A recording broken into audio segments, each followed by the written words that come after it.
Artists and social media can sometimes either be sunshine and rainbows or oil and water depending on the context. With trends, AI, and all sorts of algorithmic changes, trying to be consistent on any one social media platform as an artist can be tricky, and that's at the best of times. But it doesn't have to be all doom and gloom. Posting art content online has actually helped me improve quite a bit as an artist, both in the process of making art as well as coming up with ideas to draw that are of my own accord. So I figured I'd take this video as an opportunity to talk about said topics and about the future of my channel. Because I have a lot of plans and a lot of ideas that I want to, go through, so consider this video as like a lightning round for that. Anyways, I'm Ayasuna and I make videos, more specifically art videos. And it's come to my attention that I've been posting long-form art content on YouTube for about a year now. And while I've been posting art content online for almost 10 years, actually going through and making a YouTube channel dedicated for art was something that I definitely thought was like out of my league. Like actually sitting down and editing a video compared to like snapping a picture or even just editing on my phone was something that I definitely didn't know how to do a year ago. I also remember being really self-conscious about my voice back then, thinking that I didn't have what it took to be entertaining, especially for long-form content. Back then, I really was out of my depth and didn't know what I was doing. And to be honest, even a year later, I still don't know what I'm doing. But I'm glad that small part of me decided it was worth taking the risk and making my channel because it's been a very rewarding experience. And obviously I couldn't do it alone, so I wanted to take the opportunity to thank all y'all who have been supporting me. In a year of almost having 200 subscribers is something that I definitely didn't think was even possible for someone like me. While I know I haven't been the most consistent in that past year, I will say the growth that I experienced was something that I never even thought was possible. So again, thank you for the support, and I hope to continue growing into the future. So I guess my first point to someone who might be considering starting an art YouTube channel, or really any YouTube channel, is more so thinking about why you want to start the channel to begin with. I'm not saying you have to have some long, drawn-out, detailed plan, but having some idea of a goal that you're trying to reach with starting your channel could definitely go a long way. In my case, I wanted a spot where I could turn my creativity into something that was more productive, while also having a space to talk about topics that I'm really interested in. In my case, I like breaking down my favorite TV shows, movies, and other forms of media to not just understand the artistic choices in said media, but to categorize how it stands in art history and media literacy, because these are interesting things that don't really get talked about in the context of art. Like, it's easy to think of art history as classical paintings, and while that's definitely true, it is interesting to see how art history is being portrayed in the digital age.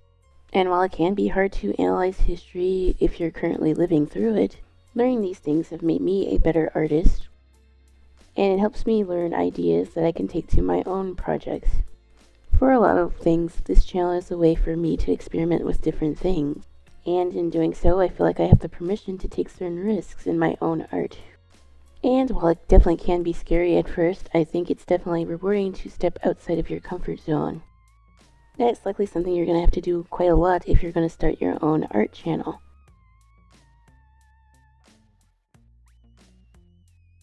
And it's not just the part with making art, it's learning how to edit if you haven't done so before. Although in my case, my editing is still pretty basic at this point. It's also learning how to be comfortable with your own voice, which takes getting used to. It can definitely seem pretty daunting at first to not know what to do or where you're going with your new channel, but I promise it does get easier the longer you keep doing it. It has technically been a year since I started posting on YouTube, but I've been doing video content for around 3 years at this point. I started with short form videos over on TikTok. At first it was just clips of speed paints, then I started doing product reviews, and then I got sponsored, and then that decided to make a YouTube channel. Back then, I was just recording stuff with my phone. I didn't even have a fancy computer to do editing. And I guess another point that I would bring up, similar to how artists go about making their art, is that you don't necessarily need super expensive stuff to get started. There are plenty of free resources out there for creators. YouTube itself is one of those free resources. For instance, I use DaVinci Resolve to edit my videos, and that editing software can be quite daunting for someone who's relatively a beginner. Like I said before, I mainly did edits on my phone, so trying to transition to something like DaVinci Resolve was definitely something that took a lot of learning, and plenty of YouTube tutorials to figure out what setting I changed and how to fix it. If you're mainly going to be a traditional artist, lighting is also something that you really need to consider before you start filming your own videos. Now, again, I don't have a dedicated camera to film art. I mainly film art on my phone, but I have natural light as well as a ring light that helps me be able to record traditional art. I use one of those extendable phone holders to hold my phone over my table. That way I can record myself drawing. I mean, in most cases, it does seem to work pretty well and it doesn't shake too much. But my setup is still pretty bare bones. For digital art, of course, your setup is going to be a bit more straightforward. I have mainly used Clip Studio Paint for doing my digital art process and videos, which I got off sale off of Humble Bundle. But if funds are an issue, I also recommend Krita. It has all the other features that many of the other art programs have, and it's free. Similarly, to edit your videos, I would also recommend DaVinci Resolve, which also has a lot of features as Adobe Premiere, but again, it's free. I also use a Huion Inspiroid tablet, which I'll likely have up on screen here, which costs about $40 USD. I've had this drawing tablet for around 3 years, and it hasn't given me any troubles. But if you're on a bit of a budget, there are options that are around $20 to $30. You don't necessarily need a screen tablet or a Wacom to do digital art. I've seen some other artists do their own digital art on their phone, which low-key I might actually try to do one of these days.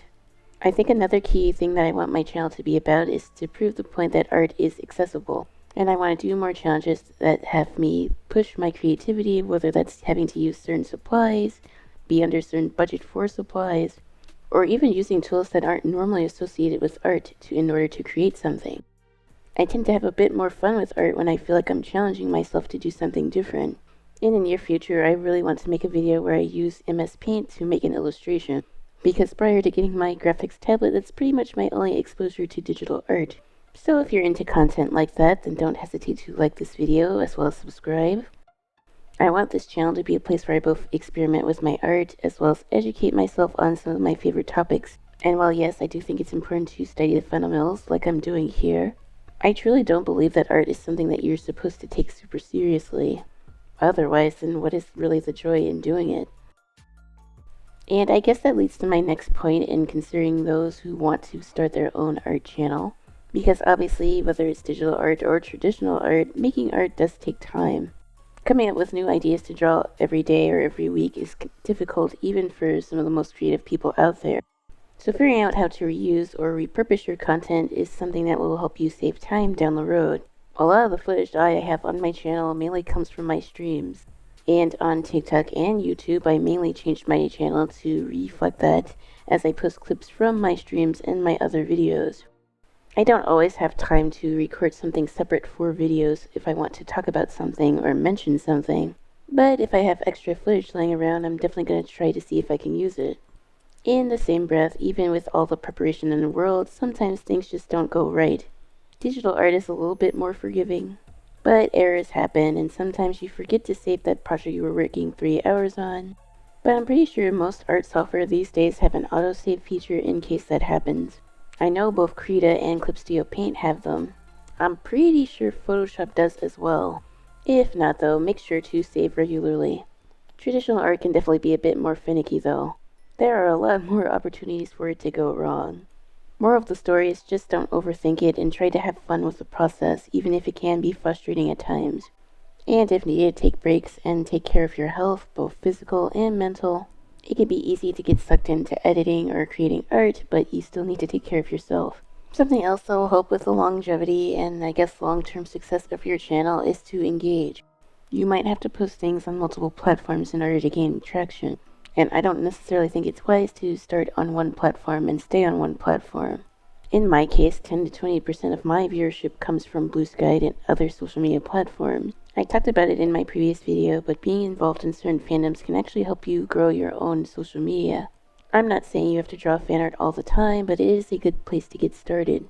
Even if it's something related to a particular fandom and not necessarily fan art, I think that's something that can actually grow a following. Part of the reason I started this channel was to create my own place where I could document my art journey. It'll be natural to feel nervous at first if you're starting out, and I definitely was nervous starting out my YouTube channel to begin with, even though I had already been posting art content for quite a while at this point. At some point though, if this is something that you do seriously want to consider, it might just be worth just doing it anyways despite the fear. Fear has held me back from so many other opportunities because I didn't think I was good enough to actually pursue them. But you never know what might happen if you actually just take the leap and actually do it. I don't regret starting my channel. In fact, I wish I had done it so sooner. Because this first year of me starting, I already learned so much about my art process as well as myself. And I can't imagine what I'll be like in a year from now. Unironically, doing this has made me less of a perfectionist. And I've gotten in the habit of not comparing myself to others and instead focusing on my own self-improvement. I picked up skills that I can take with me to other projects and endeavors or even future employment. And I've gotten to interact with some pretty cool people so far. So yeah, I definitely don't have any complaints with starting. I do this to improve, and I don't really have any expectations out of it, so I'm not disappointed when a video doesn't exactly perform the way I would like. And I think that's just generally the idea that you need to have when you pursue art content in general, not just on YouTube. This might be a hot take, but in all the social media platforms that I ever used or posted art on, I actually think YouTube might be the most forgiving. I'm also planning another video where I talk about the better platforms for artists to post their work on. But I definitely think that YouTube is definitely one of those top contenders. Unlike other platforms where you hope that other people find your work, if you're consistent enough with posting, and I know I, of all people, am saying this, YouTube will do the legwork and find an audience for you. And even after you post your content, there's plenty of opportunities to edit your thumbnails, titles, and tags to see what works and gets views. That's not always beneficial on other platforms, especially places like TikTok or IG Reels. You can't really edit some aspects of your post after you already posted. It takes trial and error, but once you start seeing more consistent viewership and you start to grow more subscribers, you'll get a sort of sense on what might work and what doesn't work. It's hard to explain. And there's other people who can explain SEO a bit better than I can. But if you observe other people in the space, you kind of get an idea of what works and what doesn't. So just like with art, I think it helps to observe and see what other people are up to. Since sometimes I do also talk about art drama and news related to the art community, I do make it a point to be current on what's going on. Because part of being media literate is understanding the platforms that we use. So it's important to be informed, but not let it stop you from doing what you want to do, if that makes sense. Fear is a common denominator on a lot of social media platforms, and it's just as prevalent in the art community. I definitely don't mind talking about deeper issues that impact artists, but I don't really buy into the whole the end is nigh fear argument either. It's still probably the easiest time ever to become an artist and learn different art skills. And another valid reason as to why I think it could be a good time to start an art YouTube or just a YouTube in general is yet again the whole issue of self-expression. Not too many social media platforms allow self-expression to actually take root. YouTube is one of the only platforms that is still around from the old or internet days. I think having any space where you can talk about your own interests and self-expression is a good thing. I think people are tired of the whole influencer culture that was prevalent for the past few years, so having a space where people can be authentically themselves is definitely important. In a world where human interaction can seem fake or people are trying to get something over others. Of course, this might just be my own personal gripe. I have been enjoying a lot of content from smaller creators a lot these days. Having a diverse opinion on different topics is definitely a welcome thing as well, especially in the art community where sometimes the community can seem like one big clique. Having input from different people in different walks of life is never a bad thing. And as such, if there's any smaller creators that want to talk or just want to comment down below, then don't hesitate to do so. I love seeing people start their own art journey or journey in general. So I definitely want to check y'all out and give y'all the spot that you guys deserve. Yeah, but that pretty much covers all that I really wanted to talk about in this particular video. But to sum it all up, I've been working on my YouTube channel for about a year now, and there are some things I've learned along the way. For those looking to start their YouTube channel, I think it's important to understand why you are making the channel to begin with. Is it to entertain, or is it to inform? Perhaps it's somewhere in the middle. Another thing to consider is the tools that you have at your disposal. You don't really need a lot to get started. With as many things you can do on your phone, all you really do need is your phone to get started in many cases. You can record and edit footage straight from your phone these days.